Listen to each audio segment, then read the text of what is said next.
this is usually about the time in pregnancy that does start giving me a bunch of false hints.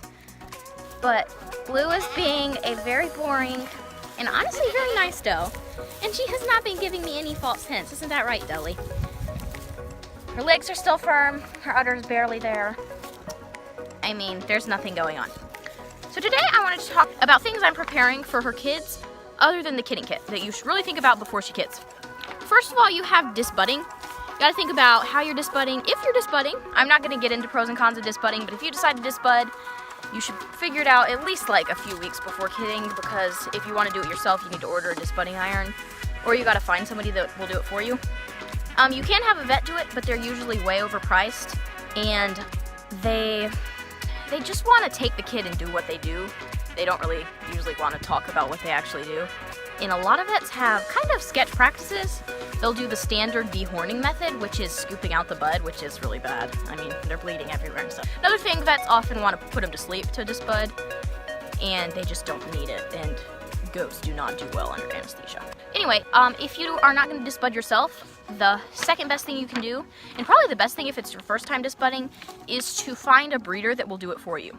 Most big dairy goat breeders will do it for free. Technically, it's illegal to do it, to charge for it, but if they do charge, it's a very low fee. The next thing you need to think about, especially if you're disbudding yourself, is how you're going to deal with tetanus. When you disbud a goat, it's at high risk for tetanus, and most breeders will give the goat CDT. Basically, what CDT is it gives them tetanus at a very small dose, so if they're at risk for tetanus, it's not going to help. What I do is I give the tetanus antitoxin that fights tetanus for a few weeks after you give it to them.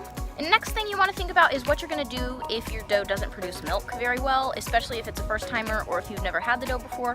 A lot of does just won't produce milk for the first week or so, and they'll like skip the colostrum step, and that is a vital part of kid development. Generally, milk replacers and colostrum replacers are pretty bad.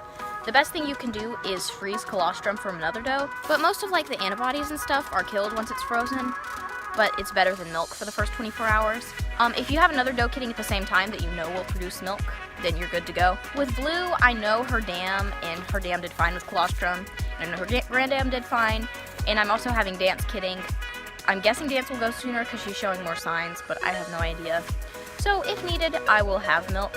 Another thing you can do is find a breeder that's willing to give you frozen colostrum or fresh colostrum and milk.